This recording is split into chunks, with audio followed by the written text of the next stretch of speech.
What if the greatest man of faith in history failed repeatedly? This is the untold story of Abraham, the reluctant hero who stumbled, lied, and doubted, yet became the father of many nations. His life was a masterclass in learning to trust the invisible God. According to tradition, Abraham faced 10 defining tests, each one designed to strip away his self-reliance and build his faith.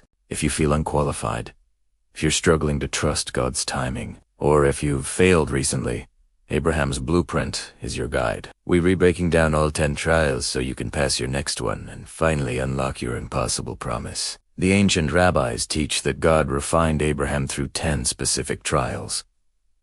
These weren't random events.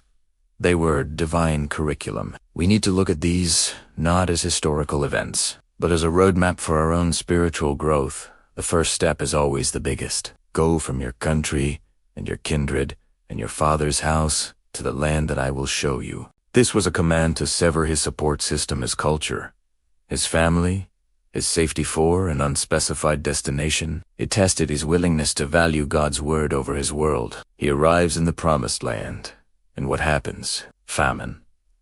He was immediately tested in the area of provision. Instead of waiting on God, Abraham runs to Egypt, symbolizing reliance on worldly systems. This first failure teaches us that testing often follows breakthrough. Abraham's fear leads him to lie, calling Sarah his sister.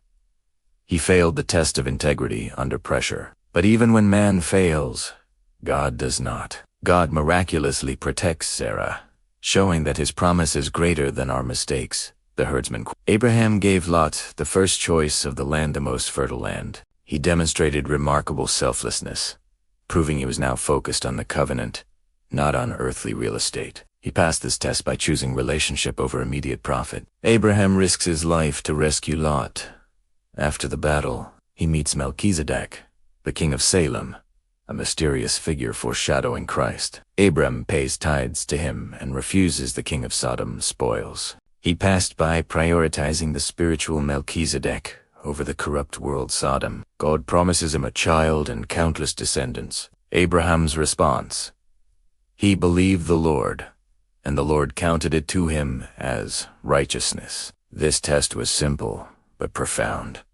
Can you believe the impossible? This is the definition of faith itself. After 10 years, Sarah and Abraham get impatient and decide to help God by using Hagar to conceive Ishmael. This catastrophic detour teaches us that patience is a prerequisite for the promise. Taking matters into your own hands will always lead to long-term conflict. God appears, changes his name, and institutes circumcision, a permanent, physical mark of the covenant.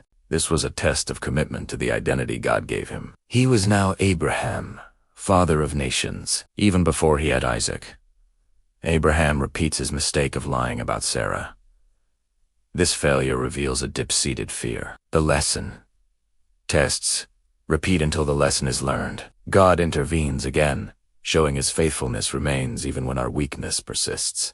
The most famous and devastating test. Take your son, your only son, Isaac, whom you love, and offer him as a burnt offering.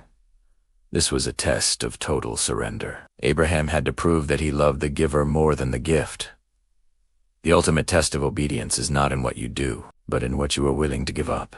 Abraham's journey proves that the road to being a person of great faith is paved with both obedience and repeated failures, all covered by God's grace. Which of these 10 trials are you living through right now? Is it the need for patience, Hagar? Or the total surrender, Isaac? Share your struggle and let the community uplift you in the comments. We are a family of faith, learning from the masters. If this detailed roadmap helped you, please smash the like button. Subscribe for more in-depth spiritual blueprints, and share this video with someone who needs to know their failures. Do you want to disqualify them from God? As promised,